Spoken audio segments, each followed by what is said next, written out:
Muitíssimo boa noite e seja bem-vindo à última edição do Telenotícias referente ao dia de hoje, 19 de julho, para o ano de 2024. Para já, vamos conferir as incidências informativas que marcam a atualidade do país. Começamos mesmo pela primeira nota que dá conta que o presidente da República de Moçambique, Daniel Chapo, acredita que as manifestações pós-eleitorais foram uma prova inequívoca da existência de um plano global para destruir os partidos que libertaram os seus países, tal como a Frelimo e o Ocidente apontado como potencial apoiante desta suposta estratégia. No entanto, analistas discordam. A onda de desordem e anarquia que assistimos nos dias de hoje, que acontece não só no nosso país, se ficarem atentos às redes sociais, vão perceber que as tais manifestações violentas, criminosas e ilegais não acontecem só em Moçambique. Acontecem um pouco por todo o mundo, e em particular na nossa região da África Austral e principalmente naqueles países onde os partidos libertadores estão ainda no poder a dirigir o desenvolvimento dos seus países. Um dos exemplos mais recentes são as manifestações violentas, ilegais e criminosas promovidas logo após as 7ª eleições do dia 9 de outubro passado por um candidato derrotado, alegadamente em reivindicação de uma pretensa verdade eleitoral. Diante destas declarações do Presidente da República, analistas compartilham seu entendimento. Enquanto o professor Marcelino Pangaia considera a alegação difícil de ser compreendida, Alves Mulungu acredita que há razões para a manutenção deste pensamento, dado o histórico das relações entre África e Europa. Por que entrega recursos naturais, recursos minerais, a indústria extrativa ao Ocidente, que está a combater ao governo que ele dirige? E que contratos que se estabeleceu com esses ocidentais?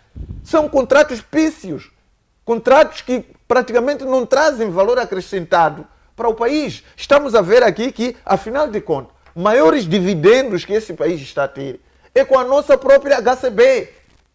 Diferentemente dessas empresas multinacionais, maioritariamente ocidentais. Agora, como é que se explica uma situação dessas em que, por um lado, o Ocidente praticamente é inimigo deste governo, mas este mesmo governo facilita, entrega as riquezas ao inimigo para poder continuar... Quer dizer, é extremamente difícil compreender um discurso desta natureza. Compreendendo dentro do próprio partido, eu creio que sim, há mecanismos de como colocar isso. Agora, como Estado, eu creio que a visão é outra. Mas primeiro vamos nos centrar nessa questão do partido. Isto não é de hoje. É algo que está historicamente bem desenhado. Então, depois tivemos isso, a patrocínio de grupos da oposição, grupos de desestabilização. Em Angola nós tivemos o MPLA, que foi usado, a UNITA, de facto, foi usado pelo grupo ocidental para criar movimentos de desestabilização. Então, eu creio que temos uma base histórica, mas que essa base histórica tem o seu fundamento, principalmente nas questões ideológicas, para poder, de facto, sustentar essa ideia de estarem a sofrer os partidos libertadores uma perseguição por parte de Estados ocidentais. E no campo econômico, alertas sobre a gestão dos fundos públicos. O Centro de Integridade Pública é contra a pretensão de investimento do Instituto Nacional de Segurança Social para integrar a estrutura acionista das linhas aéreas de Moçambique, por haver possibilidade de atropelamento à legislação que rege a aplicação dos fundos de segurança social. O ministro da Administração Estatal e Função Pública, Inocêncio Impissa, manifestou essa possibilidade no dia 4 de julho, visando a recuperação econômica da campanha de bandeira. Entretanto, advertiu que ainda é necessário avaliar essa possibilidade. Segundo o porta-voz do Centro de Integridade Pública, estão preocupados com essa proposta de investimento e apelou para que o governo avalie a situação para o bem de todos os trabalhadores. Este alerta, nós queremos acreditar que o governo vai levar avante a nossa preocupação, porque é uma preocupação legítima, não só nossa, de todos os moçambicanos. Alguns, por exemplo, do setor empresarial do Estado estão lá, contribuem lá e vão precisar, daqui a alguns anos, desse dinheiro já como aposentados. E se este dinheiro não existir, olha, como é que será a situação deles? Eu acho que não precisaríamos de ir para questões legais, questões de processos judiciais. Achamos que esta conferência de imprensa, pelo menos o governo vai compreender. Aliás, se nós formos a ver, TAP está em Portugal. Portugal é um dos países que é exemplo, quase que copiamos tudo em Portugal. A reprivatização da TAP. A privatização, que o ministro também, João Macambe, também disse que era um dos caminhos, mas que não se optou por esse caminho, mas achamos que, se calhar, é preciso o governo repensar na privatização da LM do que colocar as empresas públicas numa situação críticas, a tentar recuperar uma LM praticamente falida. Por sua vez, o professor e representante do CIP destacou que o pronunciamento tem 3 graves problemas que devem ser resolvidos. Primeiro, nós consideramos que este pronunciamento tem 3 problemas graves. O primeiro problema tem a ver com a violação dos princípios legais que gerem os fundos do INSS. E, segundo a legislação do Sistema de Segurança Social Obrigatória, refere que os fundos do INSS devem ser geridos de forma prudente, isto é, evitar alocar recursos ou reservas do fundo em investimentos de alto risco e com retorno incerto.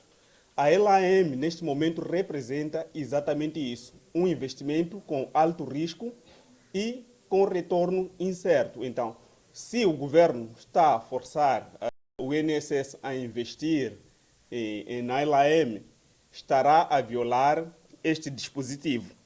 A segunda violação é que o dispositivo que gere as aplicações do fundo do INSS refere que deve ser aplicado apenas em empresas cotadas na Bolsa de Valores.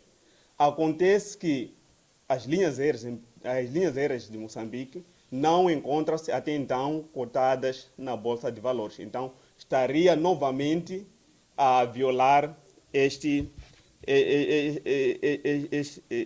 dispositivo legal. No mês de fevereiro, o governo aprovou a resolução que autoriza a alienação de 91% das ações da LAM a 3 empresas, a HCB, a EMOS e os CFM. Os objetivos desta alienação era de conseguir angariar fundos para investir na LAM de modo a recuperar a mesma. O que nós achamos estranho é que, uma vez que o governo tinha tanta garantia que as 3 empresas eram suficientes para recuperar a LAM, agora vem a forçar o INSS a engrossar a lista das instituições que irão salvar a LAM. Isso é estranho porque, ou talvez o governo acha que, de fato, o investimento dessas empresas na LAM pode fazer com que a performance operacional e financeira dessas empresas esteja comprometida. Aumentando mais o número de empresas, estará a diluir o impacto negativo que investimentos na LAM podem trazer às empresas. Outra questão tem que ver com a interferência política na gestão do INSS. E como acompanhamos, o pronunciamento sobre a aquisição das ações da LAM por parte do INSS não veio da direção do INSS. Até então, o INSS não se pronunciou em relação a isso. foi um pronunciamento do governo.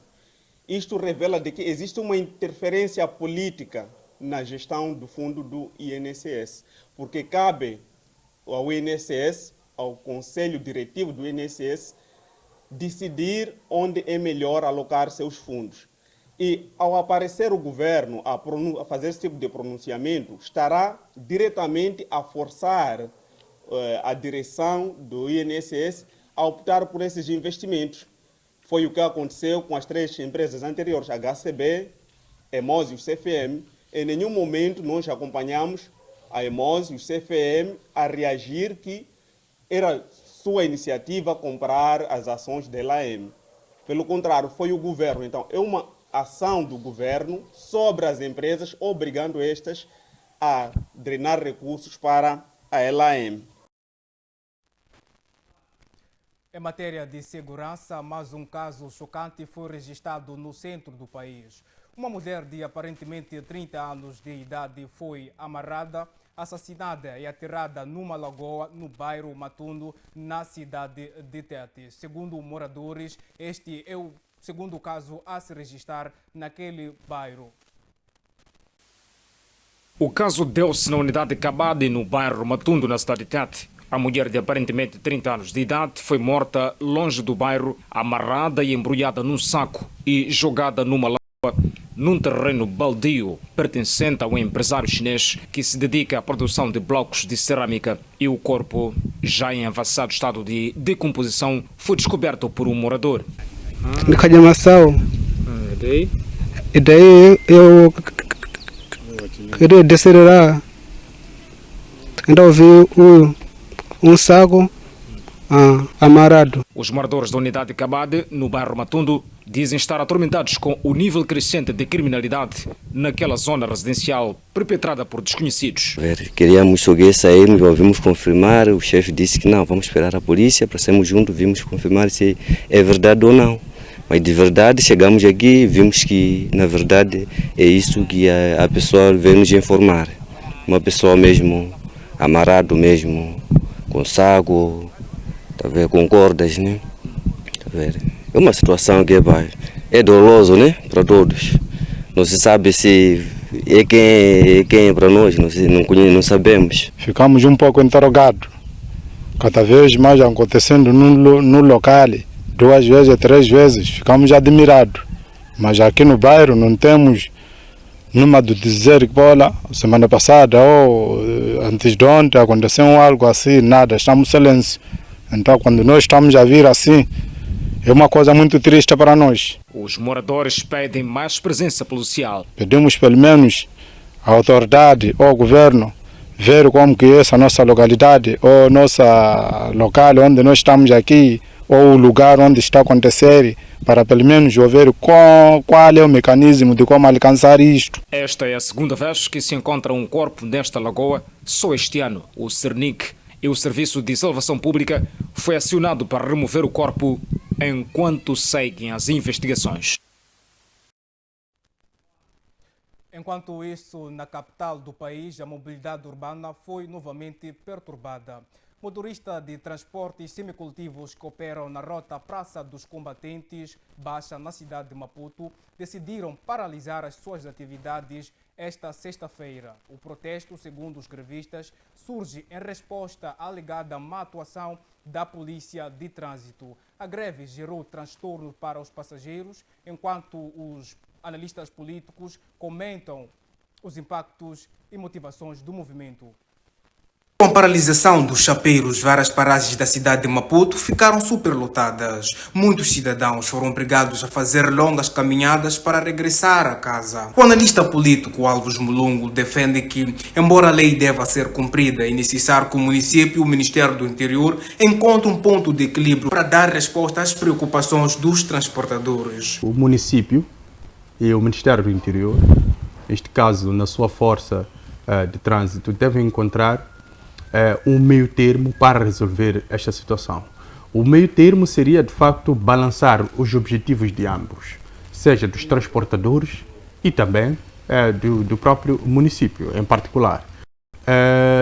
E isto deve ser feito na medida de aceleração da da legalidade dos próprios transportadores, ou seja, a nível das próprias licenças, mas também deve-se verificar, os chapeiros devem estar abertos a uma verificação profunda daquilo que é a sua legalidade para poder se fazer a estrada, para que não haja, muitas das vezes, esse tipo de processo. E esta questão da anarquia que eu levantava é que trouxe essa questão de encurtamento de rotas, monopólio de algumas vias. Se nós trazermos aqui um exemplo da via Praça dos Combatentes Baixa, usando a via de Vladimir Lenin, que passa pelo Combono, nós temos aquela via intransitável, por conta dos próprios chapeiros que monopolizam aquela via. Então, os chapeiros também devem ter a mão na consciência de que não é uma prática legalmente bem vista essa questão de monopólio da via, obstrução, mas também de encurtamento de rotas. Já Marcelino Pangaia considera que a situação é reflexo de políticas públicas mal formuladas que não respondem à realidade do país. O Ministério do Transportes e Comunicações distribuiu gratuitamente autocarros a esses transportadores. E depois continuou ainda a subsidiar combustível para esses transportadores. E são esses mesmos que entram em greve e o governo fica refém nisto. Sinceramente, é absurdo neste momento que o governo tenha adquirido autocarros, tenham sido distribuídos, esses autocarros sendo distribuídos a essas associações, e as mesmas associações hoje entendem por refém a sociedade. Aqueles autocarros que foram distribuídos sequestraram o erário público para distribuir os autocarros aos amigos. E são esses amigos hoje que estão a poder castigar a população a andar a pé em longas distâncias. Outra coisa é essa questão de cobrança de multas extremamente altas, quando comparativamente com os estrangeiros que praticam negócio neste país, quase ninharia de imposto pagam, ou mesmo não pagam. Então, quando se pega a esses senhores e eles cobram multas daquela natureza, esperavam o quê? Agora estão a recuar. Não, a situação não é o problema de multas, não. O problema é de sensibilização, mas já estavam a aplicar multas. Por que enveredam-se por uma decisão de multas daquela natureza e agora recuam de que o problema não é das multas, é sensibilização? O Estado não pode ser fraco. O governo não pode mostrar fraqueza de tomar uma medida, recuar. Tomar medida, recuar. Para Júlio Gonçalves, o movimento grevista representa também um conflito interno entre motoristas e proprietários dos autocarros. O vosso carro é para produzir receita diária. Se o seu motorista comete indisciplina, afaste. Afaste para ficar o carro em condições e arranjar um outro jovem que pode fazer o trabalho bem e de forma organizada. Nesse grupo também de transportadores, dos chapeiros, há chapeiros organizados, disciplinados, que você vê, parece que você não está em Moçambique. Aquela cortesia. Mas por causa desses outros que andam a criar distúrbios, então acaba manchando todos os chapeiros, o que não é correto. A questão da aplicação de multas, eu penso que o Conselho Municipal, de acordo com aquilo que eu acompanhei, num debate, acho que num dos canais televisivos, ontem, se a memória não me falha, é que já foi aprovada uma norma cujas taxas são XYK. E o polícia municipal aplica aquelas taxas que estão regulamentadas. Por outro lado, um estudo recente traz preocupações sobre a saúde mental dos jovens.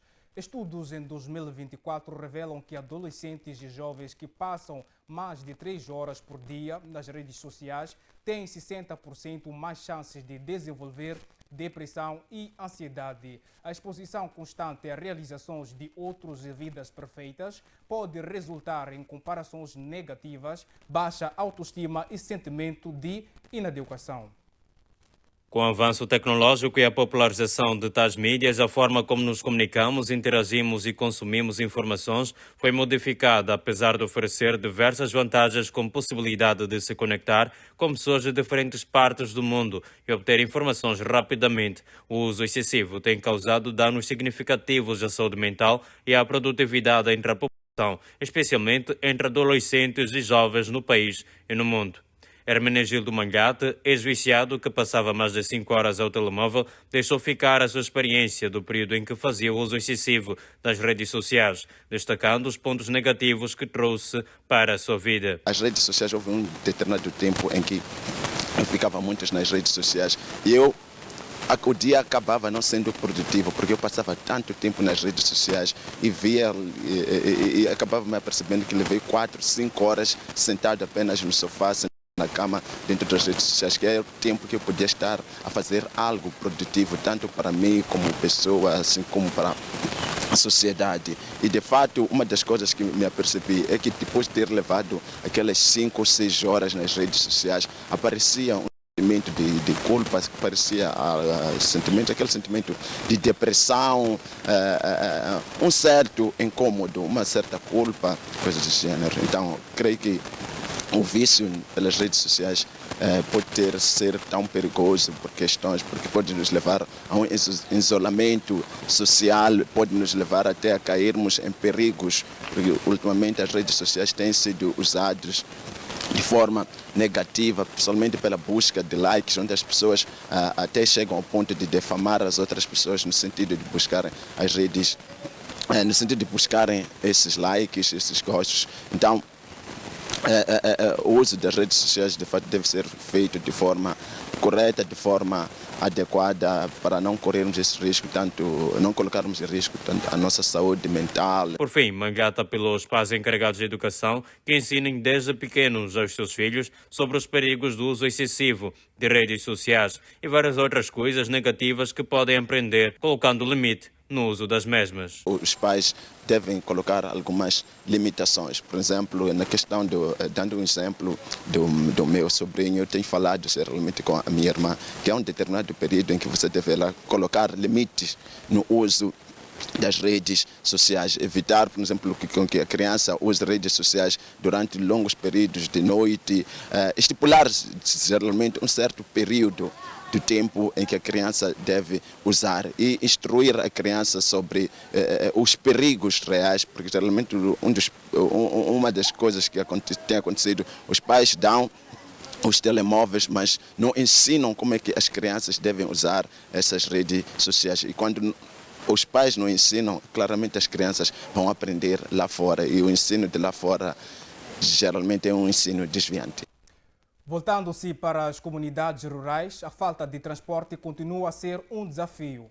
No interior do país, comunidades rurais enfrentam um problema antigo, a falta de transporte público seguro e fiável. Nestes locais, uma solução improvisada vai ganhando terreno. O governo vai usar tratores com atrelados adaptados para transportar pessoas e bens. Embora apresente vantagens imediatas, a iniciativa governamental também levanta críticas severas sobre dignidade e segurança. O governo moçambicano anunciou a compra de 100 tratores com atrelados modificados destinados ao transporte de passageiros em zonas rurais, com estradas em estado crítico de transitabilidade. As primeiras 2 unidades já foram entregues à província de Cabo Delgado através do Fundo de Transportes e Comunicações. Este tipo de transporte misto, trator com reboque adaptado, já vinha a ser testado desde 2024 no distrito de Lunga, província de Nampula. O Executivo considera esta solução uma resposta emergencial à crise de mobilidade rural, enquanto aguarda também a aquisição de 390 autocarros, parte dos quais destinados às zonas urbanas e rurais. Mas nem todos saúdam a inovação. A Renamo classificou o uso de tratores para transportar pessoas como uma vergonha nacional, afirmando que o povo merece dignidade e investimentos reais, não soluções improvisadas meio século depois da independência. Os veículos com capacidade de transportar até 60 passageiros sentados e em pé dispõem de cintos de segurança, janelas amplas com ventilação, possibilidade de transportar doentes considerando o formato dos seus bancos. O exterior também está pronto a transportar bens de pequeno e grande porte. E a robustez dos seus pneus permite ao veículo uma melhor performance em vias de difícil transitabilidade. Os críticos lembram ainda o legado do programa Sustenta, que financiou mais de 1000 tratores nos últimos anos, muitos dos quais entregues sem foco no uso de transporte humano, questionando se os novos tratores serão os mesmos destinados à agricultura. Especialistas em mobilidade rural alertam para os riscos associados. Os atrelados, mesmo adaptados, não oferecem garantia total de segurança em caso de travagens bruscas ou sinistros. O uso temporário deverá estar associado à fiscalização e regulamentação apropriada. A iniciativa governamental traz um alívio imediato às comunidades mais isoladas, oferecendo uma alternativa para deslocações essenciais. No entanto, levanta questões importantes. Até quando o improviso será aceitável? E quando chegarão investimentos duradouros em estradas e transporte público digno? E na frente tecnológica, desenvolvimento que exige vigilância. O uso de ferramentas baseadas em inteligência artificial continua a crescer a um ritmo acelerado em todo o mundo, tendência que já se faz sentir também em Moçambique. No entanto, analistas alertam para os riscos de uso abusivo desta tecnologia, apontando para possíveis consequências como a preguiça mental, a perda de pensamento crítico e até a manipulação da verdade. Segundo o reitor de uma das maiores instituições de ensino superior privado no país, Júlio Gonçalves, a inteligência artificial, apesar de benéfica, pode trazer males como manipulação da verdade, dada a sua capacidade generativa em texto, áudio e vídeo. O reitor considera ainda que a tecnologia poderá desenvolver na humanidade aquilo que se chama de preguiça mental, em que a disposição de investigar através dos métodos mais arcaicos, porém ainda confiáveis, vai se deteriorando com o passar dos tempos. A culpa é apontada a esta nova tendência, inteligência artificial. A inteligência artificial vai ser um outro problema na vida social, porque tem a capacidade de conceber mentiras, falsidades nas pessoas, colocar um indivíduo como eu com a minha cara e fazer falar palavras que não saem da minha boca. A inteligência artificial também vai trazer consigo, estou a falar das desvantagens, vai trazer consigo ou traz consigo a preguiça mental. Por quê? Porque, por exemplo, para investigar na academia, há pessoas que não vão investigar mais. O que querem vão encontrar na inteligência artificial. Vai trazer mais outro aspecto muito importante. A matemática. Basta você colocar uma equação, ele vai te dar solução. Todas as ciências humanas e engenharias, tudo está lá. Júlio Gonçalves levanta ainda um fato curioso. Diferente de Moçambique, há países em que as tecnologias avançadas, ao ponto de substituírem a capacidade do ser humano pensar, como a inteligência artificial, não são usadas, tendo em vista a necessidade de criar no homem um profissional qualificado, munido de ferramentas próprias. Há alguns países que não se usa, por exemplo, o computador para fins acadêmicos. Não se usa. A internet para fins acadêmicos não se usa. Tem que, a dissertação, monografia, tese, tem que fazer puros à mão, tem que escrever à mão. Para quê? Para garantir que, de facto, esse cidadão, esse cientista, esse técnico, esse futuro quadro, esteja a fazer o trabalho dele, não da inteligência artificial ou outro recurso. Então, essa é a desvantagem. Mas nem tudo é crítica. O reitor reconhece o potencial transformador da inteligência artificial, especialmente quando utilizada com responsabilidade e visão estratégica. Para ele, o segredo está no equilíbrio. Acelerar o trabalho, produção, etc. Mas essas componentes mal usadas, a inteligência artificial vai criar problemas tão sérios jamais vistos na nossa sociedade. Por isso que chamamos aqui a atenção aos jovens, à juventude, aos adolescentes, porque não tem fronteiras. Para entrar ali no sistema, você fica lá todo dia, não vai conseguir sair. Para sair só tem que ir dormir, volta de novo, não sei o que lá. Então é preciso saber usar essa ferramenta que é muito importante. Apesar das reservas, acredita-se que a inteligência artificial pode ser uma aliada na educação, na saúde, na comunicação e em tantos outros setores. Mas há um alerta. O país precisa de políticas claras sobre o uso desta tecnologia, de modo a evitar efeitos negativos como a desinformação, a perda de empregos e a fragilidade do pensamento independente. É com esta nota de reportagem que é dada por encerrada a presente edição do Telenotícias. O nosso compromisso está agendado para segunda-feira, à mesma hora. Boa noite, bom final de semana e até lá.